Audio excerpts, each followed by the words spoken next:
You know, with the exception of some pretty big states like Virginia, Minnesota, Wisconsin, I might throw Michigan in there, you know, Donald Trump is oddly competitive in this race with Hillary Clinton. That was prior to all these allegations coming out. I only mentioned those states because he trails by 8 points or more in sort of the round-robin list of polls.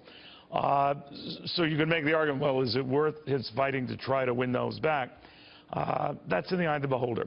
What's going on in Utah is a very different story because Utah is sort of seen as a safe Republican bastion. It was one of Mitt Romney's biggest wins. And take a look at what's going on there.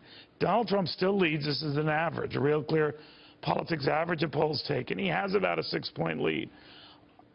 But it's over a third-party candidate, an independent presidential candidate, Evan McMullin, who joins us right now. Evan, good to have you back. Great to be with you, Neil. I'll go crass political brass tacks with you. This latest development with Hillary Clinton and the continuing investigation, who does it help more in Utah? The consensus seems to be it hurts her, so by extension it helps Mr. Trump. What do you think? Well, I don't think it's so clear that it helps Donald Trump. I think that actually I have a better chance of picking up some of Hillary Clinton's voters here in Utah and across the country, and we're going to be fighting for those votes. Hillary Clinton is a deeply corrupt politician. We knew that already. So you're saying that your presence on the ticket draws more votes from Hillary Clinton than Donald Trump? No, I'm not saying that. We're drawing votes from Donald Trump, and I think he's painfully aware of that, and that's why he sent Mike Pence out to Utah recently to help get these votes back. I don't think they're going to come back. But look, people know that Hillary Clinton is a corrupt politician, as is Donald Trump. They're looking for something better, too. Our message is a message of liberty and equality. And guess what, Neil? The beautiful thing about those conservative foundational principles is that they appeal to all Americans. And although most of our support comes from conservatives, we also have people who say that they used to support Bernie Sanders or Hillary Clinton, and now they're coming on board with us. And we haven't changed a thing. This is just good old-fashioned conservatism. All right. Well, obviously, you've heard and raised enough concerns among the Trump-Pence ticket that Governor Pence himself visited your fine state to let people know, I think, that a vote for you would be a wasted vote. I want you to react to this. Well, a vote for any candidate other than Donald Trump, bottom line, is a vote to make Hillary Clinton the 45th president of the United States. So I think what he's saying is vote for that Evan guy, nice as he is, which he didn't say. But thanks, though, Neil. It's just a waste. What do you say? Yeah, well, it's just not the case. The Republicans and the Democrats don't have any claim on our votes. They both want to say that if you don't vote for one of us, well, then you're wasting your vote. Of course, that benefits them.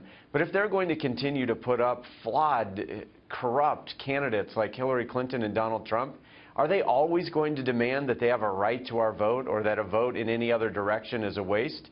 If we want to continue to have... What were you prior to this? I mean, you were a Republican, I assume, before all this?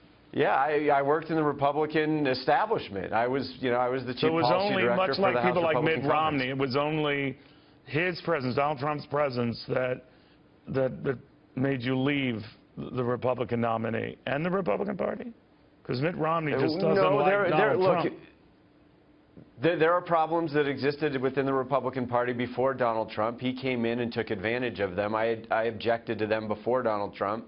Though they weren't fixed because we didn't have leaders who would stand up for equality and liberty in the Republican Party.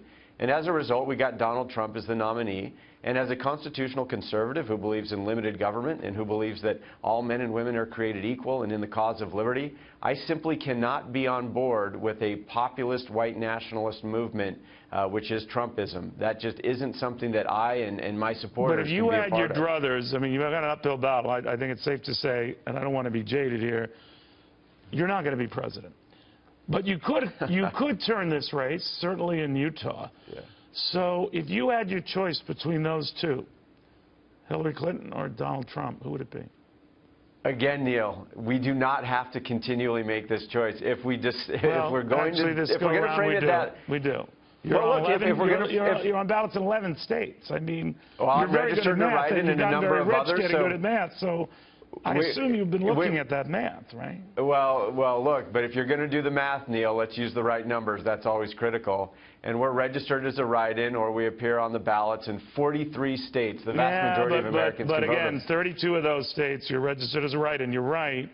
But again, on the ballot where they could see Evan McMullin, 11 states. That's tough. Look, prior presidents have won states as a write-in candidate. Eisenhower, Nixon, Kennedy, and others. Murkowski, Senator Murkowski won her Senate race in Alaska all those as a write-in guys candidate. were on the ballot in the Eisenhower and Kennedy example used in all 50 states. No, I'm talking they won states where they were a write-in. Anyway, Neil, this is the point. We've got two major party candidates who are big government liberals. That's what we're left with.